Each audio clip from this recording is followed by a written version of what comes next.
Salam jumpa lagi teman-teman sekalian. Hari ini saya akan berbagi dengan teman-teman mengenai karakteristik industri pelayanan kesehatan. Adapun outline atau kerangka penyajian kali ini sebagai berikut. Yang pertama adalah apa ciri penting atau keunikan dari industri pelayanan kesehatan dan komoditasnya. Yang kedua yang saya akan sampaikan adalah apa dampak dari keunikan tersebut terhadap corak analisis ekonomi dalam industri pelayanan kesehatan. Yang ketiga, apa saja isu normatif. Normatif ini maksudnya nilai atau prinsip dasar dalam pelayanan kesehatan di masa sekarang. Kita mulai dari yang pertama.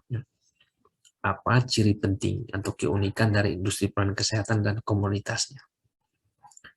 Teman-teman sekalian, saya teringat akan pendapat dari Jeremiah Hurley dari McMaster University, Ontario, Kanada. Ketika dia menulis buku tentang keunikan dari industri pelayanan kesehatan dan komoditasnya ini. Dia mengatakan begini tentang keunikan-keunikan yang ada di dalam industri pelayanan kesehatan. Secara khusus atau secara individu keunikan-keunikan atau fitur-fitur ini mungkin saja ditemukan di dalam komoditi yang lain. Komoditi yang non kesehatan, makanan, minuman, pakaian, mobil, dan sebagainya. Dan masih banyak lagi komoditi atau layanan barang dan jasa yang lain. Tetapi keunikan-keunikan ini tidak ditemukan dalam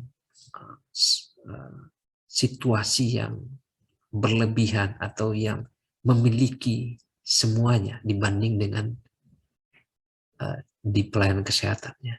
Jadi apa yang akan saya jelaskan mengenai keunikan ini itu ditemukan banyak sekali di dalam konteks pelayanan kesehatan.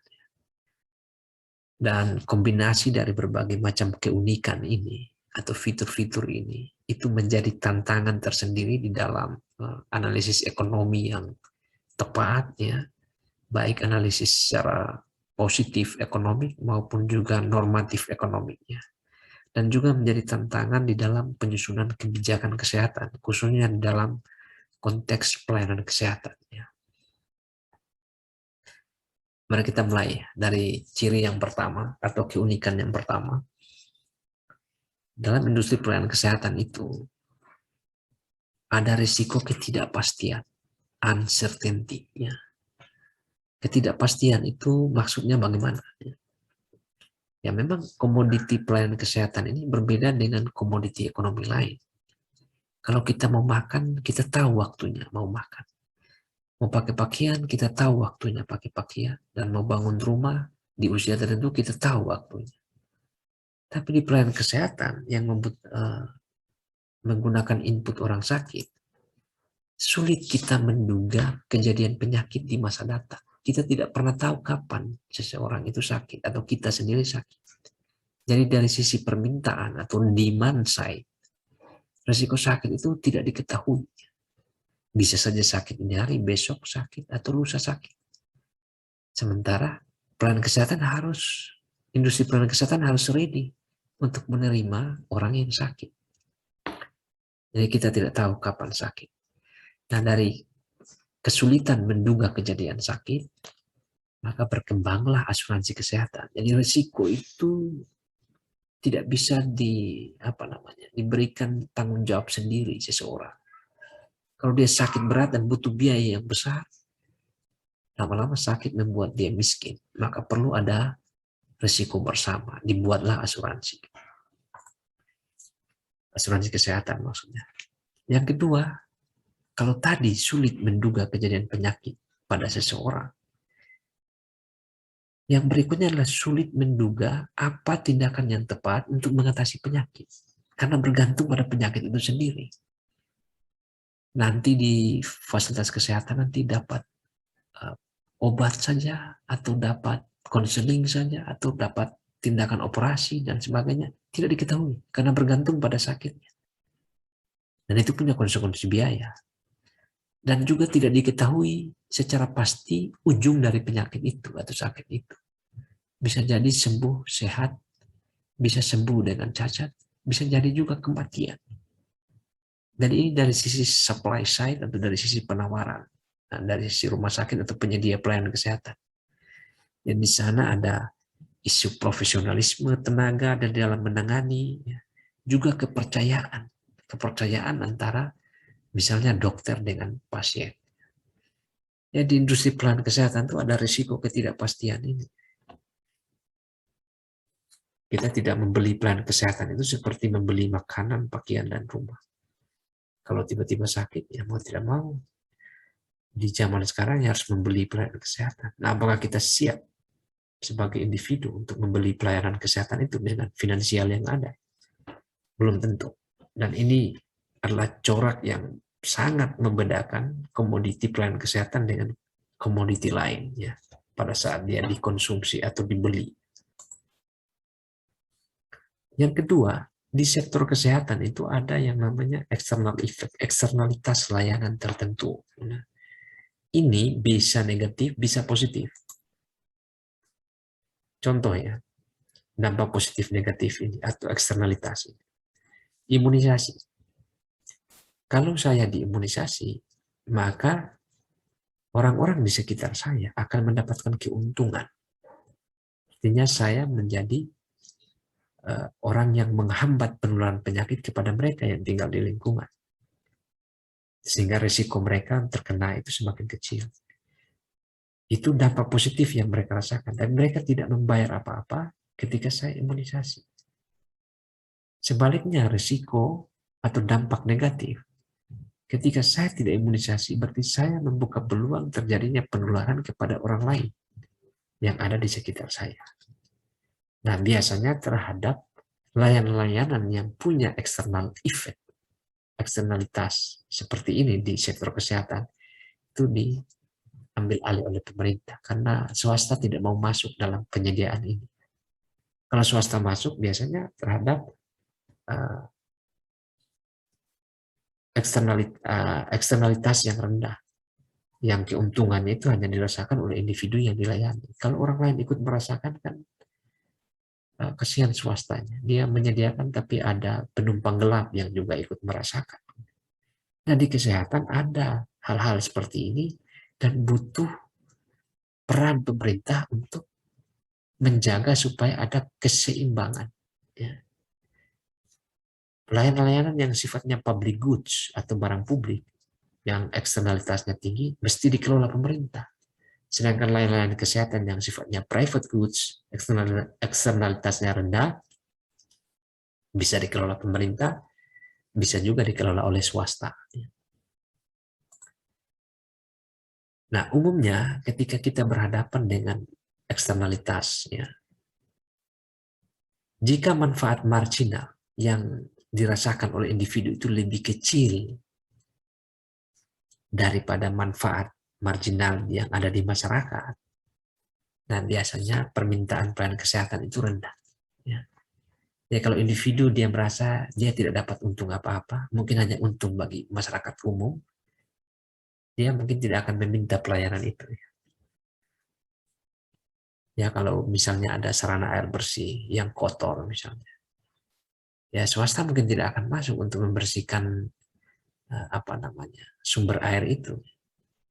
Itu mestinya di menjadi tugas pemerintah.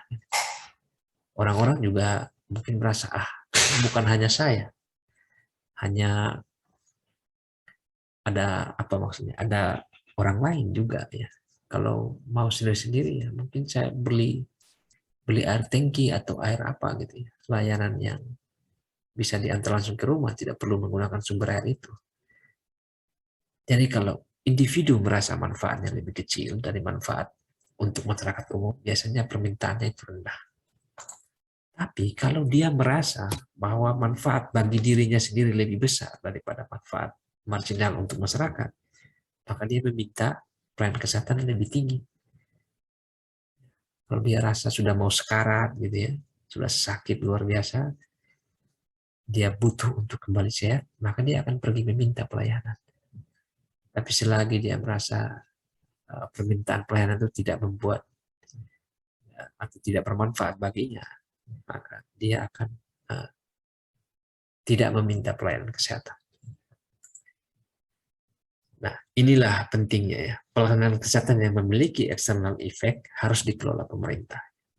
Karena ada dalam kondisi pasar persaingan tidak sempurna. Maka butuh intervensi pemerintah. Ini yang kedua. Yang ketiga, di sektor kesehatan juga ini. Ada kesepakatan dasar, sehat dan pelayanan kesehatan itu adalah hak asasi. Atau fundamental right. Ya. Sehat seperti sama halnya dengan makanan, pakaian, atau rumah, sandang, pangan, papan itu merupakan kebutuhan dasar. Dan ini harus dipenuhi tanpa memperhitungkan kemampuan membayar. Apakah dia punya uang atau tidak. Itu tugas negara lah untuk memenuhi kebutuhan dasar ini. Dan ini berimplikasi atau berdampak pada munculnya konsep equity atau keadilan. Keadilan bagi semua. Nah, pemerintah perlu mengintervensi ya, untuk pemenuhan kebutuhan orang-orang yang marginal atau terbatas ini.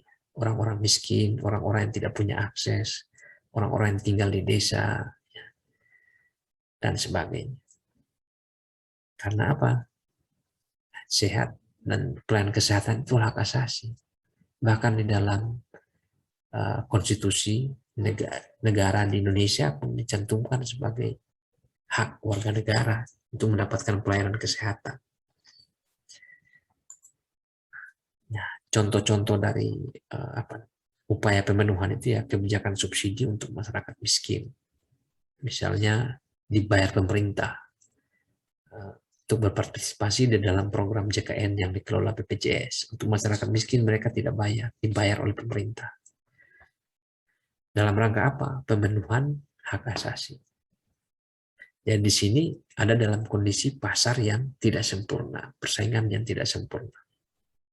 Butuh intervensi pemerintah. Yang keempat, ada keunikan permintaan atau demand dari pelayanan kesehatan. Apanya yang unik? Jadi begini, sebenarnya orang itu tidak menyukai pelayanan kesehatan. Orang tidak suka pergi ke rumah sakit dan lain-lain.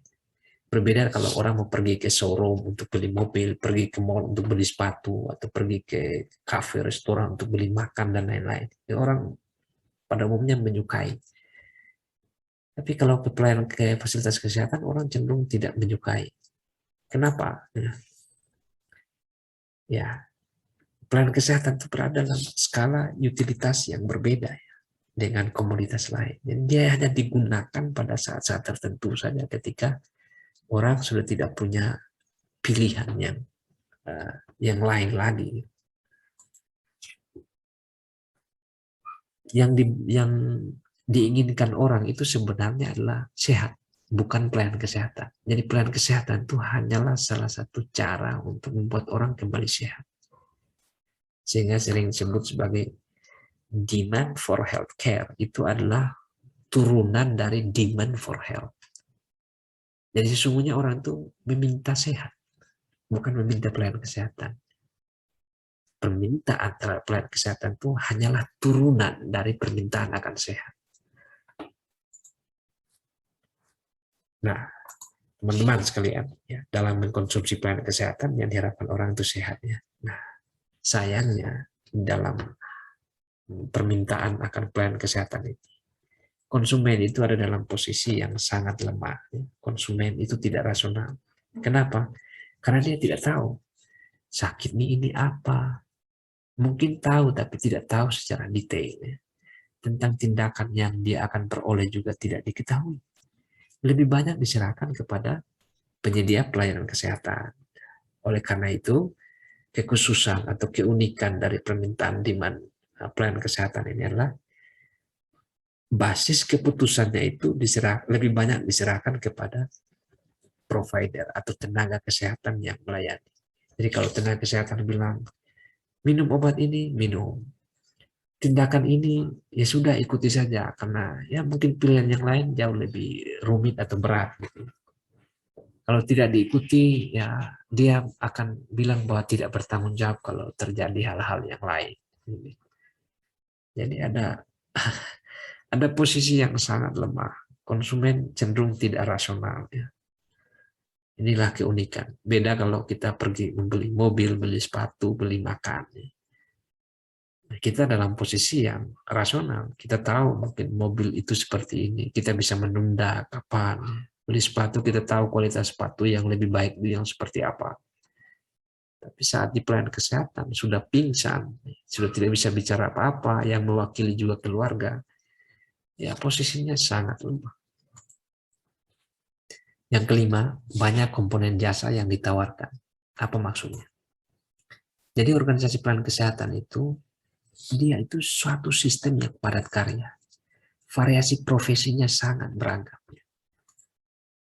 Jadi di sana itu lebih banyak jasa yang menjadi komponen utama. Katakanlah seorang masuk rumah sakit karena malaria. Di sana dia akan dirawat oleh perawat. Ya. Ada tenaga analis yang akan menganalisis indikator-indikator di darah, ya, urin dan sebagainya. Ada dokter yang akan memberikan resep, melakukan diagnosa. Ada farmasi, pihak farmasi yang akan menyediakan obat. Jadi variasi profesinya sangat beragam ya, untuk satu jenis layanan. Dan di sana itu lebih banyak keahlian, jadi keahlian yang berhubungan dengan jasa. Nah, jasa ini tidak terlihat, intangible, inseparability, tidak bisa dipisah-pisah. Kalau sudah jasa, dikonsumsi saat itu bersamaan dengan layanan orang-orang. Nah, karena banyak variasi profesi, maka jasa di pelayanan kesehatan itu juga variability-nya tinggi. Seseorang yang ramah belum tentu dilayani oleh orang kedua menjadi ramah. Bisa jadi mungkin ada perbedaan. Dan ini tidak bisa ditunda-tunda atau bisa ditahan-tahan ya, perishability. Jasa itu dikonsumsi saat itu. Beda dengan barang. Kita membeli mangga dari pasar, mangganya belum masak, kita bisa peram. Sekian hari kemudian dia menjadi masak. Tapi kalau jasa tidak bisa. Jasa dikonsumsi saat itu juga. Yang muncul adalah kepuasan, kesenangan, ketenangan, ya, dan sebagainya. Nah ini contoh ya, operasi usus buntu. Usus buntu untuk operasi ini saja butuh banyak tenaga. Variasi profesinya beragam. Dokter bedahnya, entah laparoskopi, endoskopi, ya, dokter anestesinya, perawatnya, perawat anestesi, paramedis, banyak sekali. Hanya untuk satu layanan operasi usus buntu. Dan di sana komponen jasanya banyak. Nah, implikasinya apa dari kondisi ini? Kondisi ini sangat sensitif terhadap kenaikan biaya total pelayanan kesehatan. Kalau satu tenaga minta dinaikkan tarifnya, yang lain juga akan minta. Kan bukan hanya satu profesi yang bekerja. Masa hanya satu profesi yang dinaikkan, sedangkan yang lain tidak? Jadi kalau terjadi perubahan pada satu komponen jasa, itu juga akan mempengaruhi komponen jasa yang lain, dari profesi yang lain. Sehingga kondisi ini sangat sensitif. Jadi hati-hati bermain dengan tarif di sini ya. Mengganggu salah satu komponen biaya dari satu profesi tertentu juga akan mempengaruhi yang lain. Yang keenam, sehat adalah barang sosial atau social good. One's own health is everybody's health. Artinya setiap orang memiliki kesehatan, sesungguhnya itu merupakan bagian dari kesehatan untuk semua ya. Kenapa? Karena kesehatan seorang itu punya dampak terhadap masyarakat. Kalau dia tidak bisa menjaga diri dengan baik, maka bisa terjadi ada penularan. Dan biaya penanggulangannya dari penularan untuk penyebaran penyakit itu menjadi beban bersama. Makanya hati-hati dengan sehatnya. Karena sehat ini adalah barang sosial. Selain individu, dia juga menjadi barang sosial, social good. Nah, implikasinya apa? Kalau pemerintah mengintervensi pasar pelayanan kesehatan, hendaknya kebijakan itu menekankan kepada alokasi optimum yang memberikan manfaat sosial yang maksimum dari sumber daya yang terbatas. Jadi jangan sampai ada pemerintah atau pemerintah daerah yang membuat kebijakan itu tidak mendasarkan pada alokasi optimum terhadap hadirnya manfaat sosial yang tinggi dari sumber daya yang dia punya. Nah, ini maksudnya dari sehat adalah barang sosial. Yang ketujuh, adanya keluaran pelayanan atau output pelayanan yang bercampur, mix output. Ya. Sama seperti yang saya sudah jelaskan tadi. Karena komoditi yang diproduksi oleh organisasi pelayanan kesehatan itu sangat banyak dan berimpitan satu sama lainnya atau saling beririsan. Yang diketahui pasien itu ya kalau bisa sembuh, hanya itu saja, satu paket output. Kalau bisa pulang dari rumah sakit kan sembuh.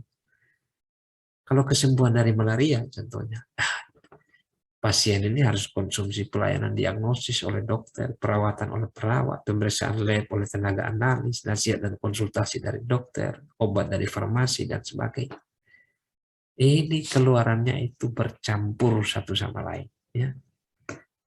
Ini harus dipilah betul. Ya. Jangan sampai terjadi persepsi yang berbeda. Sebenarnya situasinya sangat kompleks ini ya. Nah, output yang lain, misalnya hasil-hasil penelitian atau pendidikan tenaga kesehatan, itu kan berasal dari banyak layanan-layanan yang dibuat. Penelitian, penyusunan proposal, turun lapangan, mengumpulkan data, analisis. Yang dihasilkan, ya artikel penelitian kesehatan, ya, atau buku, dan sebagainya. Tapi itu sudah melewati berbagai macam ya keluaran yang bercampur. Demikian pula tenaga kesehatan, pendidikan tenaga kesehatan. Nah, inilah yang membuat sektor kesehatan itu unik, atau pelayanan kesehatan itu unik. Yang kedelapan, adanya penekanan pada motif non-profit. Maksudnya apa? Ya, yang pertama, kita tahu dari zaman dulu, zaman Hippocrates, tujuan utama kesehatan itu adalah meningkatkan derajat kesehatan, bukan mencari untung dalam satuan moneter. Jadi hubungannya dulu seperti bapak dengan anak, antara tabib dengan orang yang diobati. Itu hubungan yang sangat dekat. Ya. Tujuannya hanya untuk berbuat kebaikan, menyembuhkan, bukan cari untung. Nah, oleh karena itu, mestinya produksi, distribusi, dan konsumsi pelayanan kesehatan itu berbasis pada spirit ya sosial maksimum, ya, atau meningkatkan manfaat sosial, ya, bukan pada memaksimalkan keuntungan diri. Nah, meskipun saat ini ya banyak yang menyimpang, ya, sudah banyak penyedia pelayanan kesehatan itu yang ada dalam industri pelayanan kesehatan itu yang betul-betul mencari untung. Kalau dia merasa tidak untung, ya mungkin dia akan menolak orang-orang tertentu untuk tidak dilayani. Nah, kenapa ini bisa terjadi ya? Karena tidak tegasnya aturan main, rule of the game-nya, dan juga mungkin kurangnya mekanisme kontrol. Yang berikut ya di poin penekanan pada motif non-profit ini, adanya kesepakatan ya, tidak tertulis nih, konsensus lah istilahnya. Kompetisi dalam pelayanan kesehatan itu dinilai tidak etis. Berkompetisi untuk mendapatkan orang sakit dan menyembuhkan orang sakit, saya paling hebat, saya mendapat pasien paling banyak, dan seterusnya. Ini dinilai tidak etis. Kok memanfaatkan orang sakit itu melanggar etika. Yang kesembilan, ya, kesehatan sebagai barang konsumsi sekaligus investasi. Maksudnya apa? Ya, dalam jangka pendek, ketika kita membeli pelayanan kesehatan, itu memang tidak akan memberikan return of investment, atau tidak ada balikan yang berarti, kecuali bagi penduduk yang memang di usia produktif. Kalau dia sakit hari ini, dia tidak dapat gaji misalnya, atau tidak dapat tunjangan dari perusahaan. Jadi kalau dia bisa sehat kembali, maka dia akan dapat gaji atau tunjangan ya, langsung dari perusahaan ketika dia bekerja. Tapi umumnya ya tidak ya. Ketika orang mengkonsumsi pelayanan kesehatan, ya balikannya langsung tidak nyata lah ya. Oleh karena itu kesehatan itu sering menjadi prioritas terbawah dalam pembangunan. Ini di jangka pendek. Kalau di jangka panjang, nah ini kesehatan sebagai barang investasi. Artinya orang-orang itu menggunakan modal sehat dulu, baru bisa beraktivitas, meningkatkan pendapatannya, meningkatkan pendapatan secara keseluruhan untuk satu negara, dan pada akhirnya meningkatkan PDRB ya, bukan PDRB, PDB ya, produk domestik bruto, mungkin juga akan meningkatkan pajak satu negara yang bisa dipakai untuk peningkatan kualitas SDM di suatu negara. Jadi dalam jangka panjang kesehatan itu adalah investasi. Nah kalau sudah bicara investasi, ya perlu ada penyesuaian-penyesuaian, tidak menggunakan mekanisme pasar ya, yang merupakan interaksi antara penjual dan pembeli. Yang ke-10, adanya pembatasan atau restriksi berkompetisi. Ya, mekanisme pasar dalam pelayanan kesehatan memang tidak bisa sempurna. Jadi selalu kita menemukan pasar persaingan yang tidak sempurna. Mencari pasar persaingan yang sempurna di sektor kesehatan itu sulit sekali.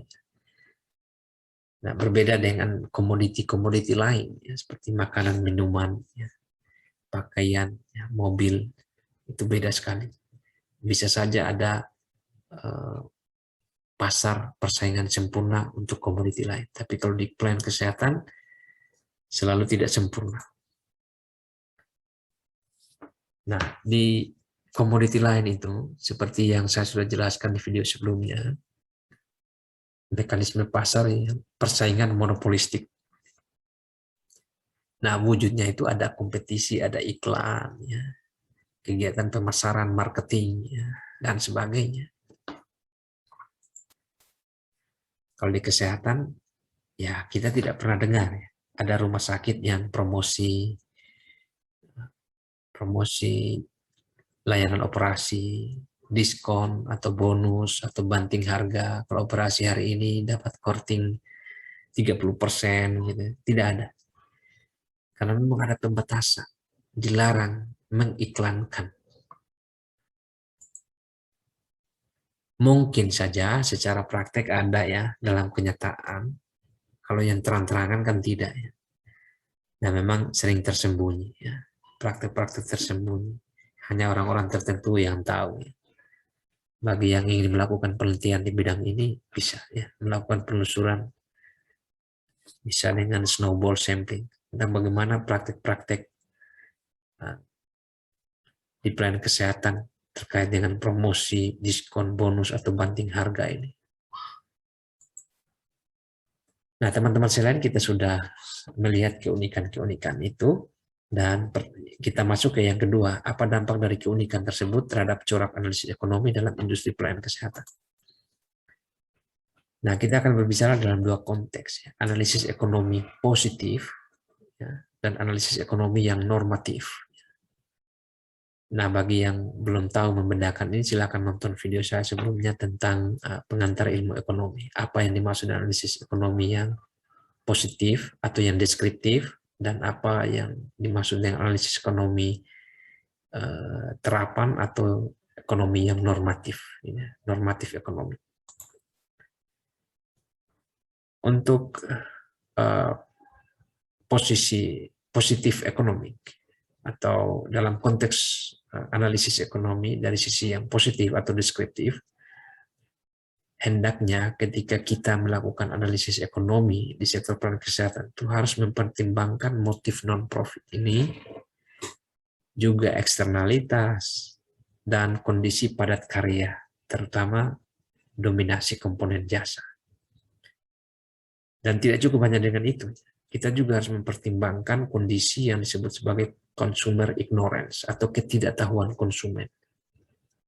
Ketidakrasionalan konsumen, karena konsumen tidak tahu kapan dia sakit, apa tindakan terbaik bagi dirinya, bagaimana nanti kelanjutan penyakitnya, prognosisnya, apa tindakan yang dilakukan oleh tenaga kesehatan setelah dia berkonsultasi dan sebagainya.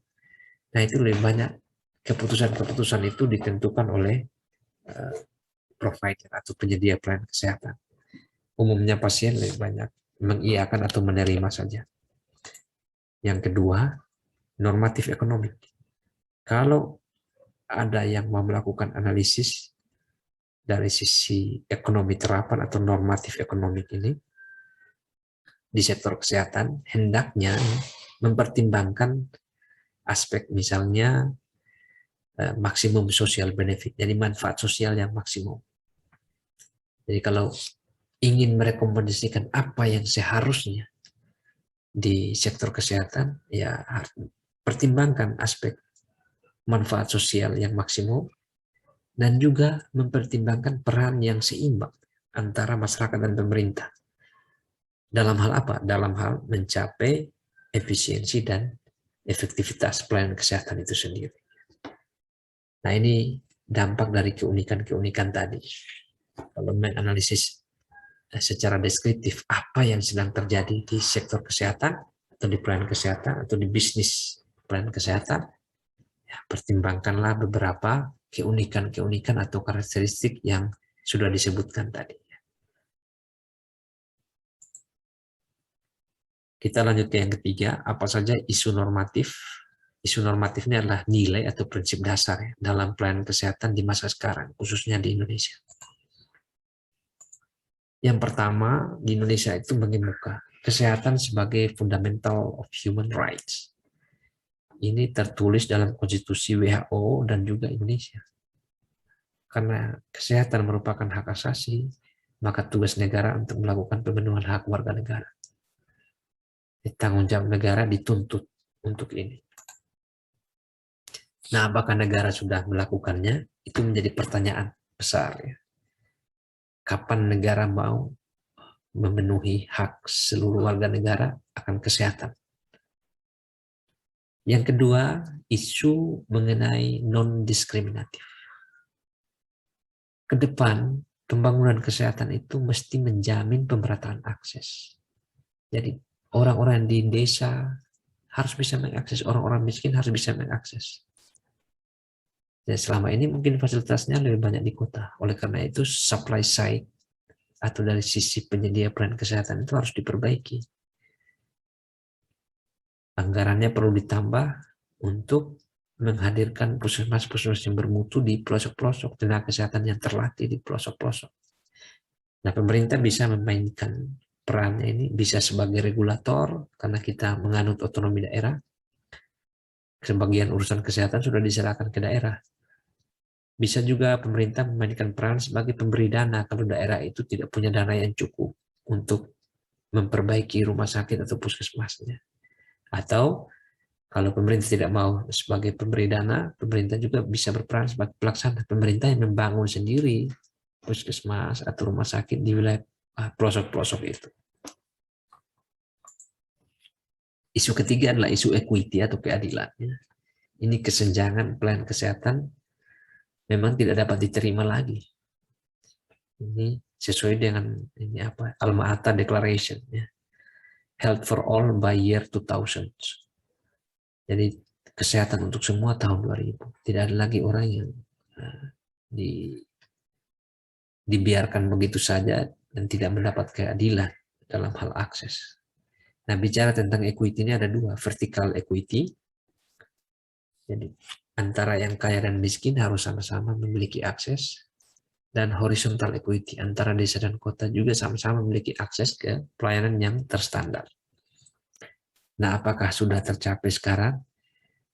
Silakan kita berefleksi masing-masing di daerah kita, di kabupaten kita, atau di provinsi kita. Sudah tercapaikah equity atau keadilan ini? Yang berikut isu peningkatan trust. Ya. Ini dalam konteks hubungan dokter dan pasien. Sekarang itu terjadi penurunan kualitas. Mungkin sudah jarang komunikasi, datang konsultasi hanya tinggal tempelkan stetoskop misalnya, langsung tulis resep. Komunikasi sudah tidak secair dulu lagi. Nah, kalau trust ini bisa ditingkatkan, hubungan dokter pasien itu semakin baik, ada ruang komunikasi yang lebih cair, lebih baik, ini dapat mengurangi uncertainty, mengurangi ketidakpastian. Ketidakpastian dari sisi penyedia pelayanan kesehatan. Karena ada komunikasi yang lancar di sana. Yang ketiga itu isu eksternalitas. Tentu ada kegiatan-kegiatan eksploitasi yang mengganggu, misalnya pencemaran udara, pencemaran air, kebakaran hutan, yang itu mengganggu ekosistem. Itu bisa membawa dampak bagi kesehatan masyarakat. Nah, sejauh mana pemerintah menerapkan kebijakan-kebijakan yang membatasi eksploitasi yang merusak atau berdampak pada kesehatan penduduk. Ini tugas pemerintah sih sebenarnya untuk menjamin hal lain-lain yang sifatnya public goods diambil alih pemerintah, yang private goods bolehlah diberikan kepada swasta. Kalau swasta tidak mau, pemerintah harus turun tangan sebagai pelaksana. Kemudian ada isu altruisme, ya, sifat ingin membantu, ya, niat membantu. Nah, ini selalu dikontraskan dengan sifat apa ya, profit maximization atau mencari keuntungan bagi diri sendiri. Di Indonesia tentu ada institusi-institusi pelayanan kesehatan yang memang mencari untung, ya. Tapi cukup banyak juga orang-orang yang memberikan sumbangan secara sukarela, ya. Ada yang bertindak sebagai filantropis, membantu melayani daerah terpencil tanpa bayaran, ya. Melayani daerah terpencil di Papua, Nusa Tenggara Timur, Maluku, Nusa Tenggara Barat, dan sebagainya. Nah, ini sifat-sifat altruistik. Niat membantu yang luar biasa, membantu publik maksudnya. Nah, negara kita memang diperhadapkan pada adanya orang-orang yang punya sifat altruistik yang bagus, yang tinggi, ya. Di saat yang sama ada juga yang menekankan pada profit maximization ini. Nah, tugas negara lah bagaimana ini menyeimbangkannya. Bagaimanapun juga kalau swasta tidak mendapat subsidi pemerintah, ya dia harus bekerja ekstra agar dia bisa bertahan hidup, tidak mati atau tidak bangkrut. Kemudian fairness pembiayaan. Ya, ke depan memang out of pocket payment atau pembayaran dari saku sendiri atau fee for service itu ditinggalkan. Mulai dikembangkan asuransi kesehatan yang bersifat wajib. Semua orang wajib ikut dan membayar premi atau iuran itu bayar sesuai kemampuan. Bukan bayar sesuai kebutuhan. Kalau sakit ini harus bayar lebih besar, kalau sakit ini bayar lebih kecil. Bukan itu yang dimaksud. Bayar sesuai kemampuan. Kalau gaji hanya mampu sekian, maka bayarnya sekian. Kalau gaji tidak mampu untuk membayar, berarti ya saya tidak usah membayar. Kalau miskin sekali, ya tidak perlu membayar. Biar negara yang menanggung. Ya, ke depan kita, Indonesia menghadapi isu fairness dalam pembiayaan ini. Tentu masih banyak orang yang belum bergabung dengan JKN, dan perlahan mungkin akan diajak untuk bergabung. Yang pasti fee for service atau out of pocket payment atau pembayaran dari saku sendiri setelah pelayanan itu ditiadakan, ya. Kalau bisa dihentikan, karena itu menimbulkan penderitaan finansial bagi orang. Bayangkan kalau orangnya sakit dan dia tidak punya uang yang cukup, tarifnya mahal, terpaksa dia harus menjual aset-aset pribadinya. Akhirnya setelah sembuh dia kehilangan seluruh asetnya, dia menjadi miskin. Jadi sakit bukan membuat dia sejahtera, tapi sakit membuat dia miskin, alias sadikin, sakit sedikit miskin. Yang berikut isu yang mengemuka juga adalah peran pemerintah versus mekanisme pasar. Jadi pemerintah diharapkan itu menjaga supaya tidak terjadi kegagalan pasar. Ya, kegagalan pasar itu ketika provider atau penjual memanfaatkan situasi untuk mendapatkan keuntungan sebanyak-banyaknya, sehingga menekan pasien atau menekan konsumen. Nah, diharapkan peran pemerintah itu makin kuat untuk menjaga supaya tidak terjadi kegagalan tadi, terutama di pasar persaingan yang tidak sempurna. Oke teman-teman sekalian, kita sudah belajar 3 hal, mulai dari apa keunikan dari industri pelayanan kesehatan dan komoditasnya, bagaimana dampaknya dalam analisis ekonomi, corak analisis ekonomi, baik ekonomi deskriptif atau positif ekonomi, dan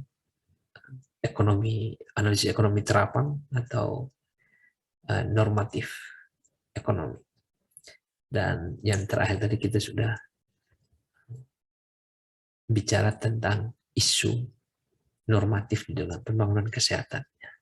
Isu normatif adalah isu tentang apa yang seharusnya ada di dalam pembangunan kesehatan di Indonesia. Semoga video ini bermanfaat untuk teman-teman semua.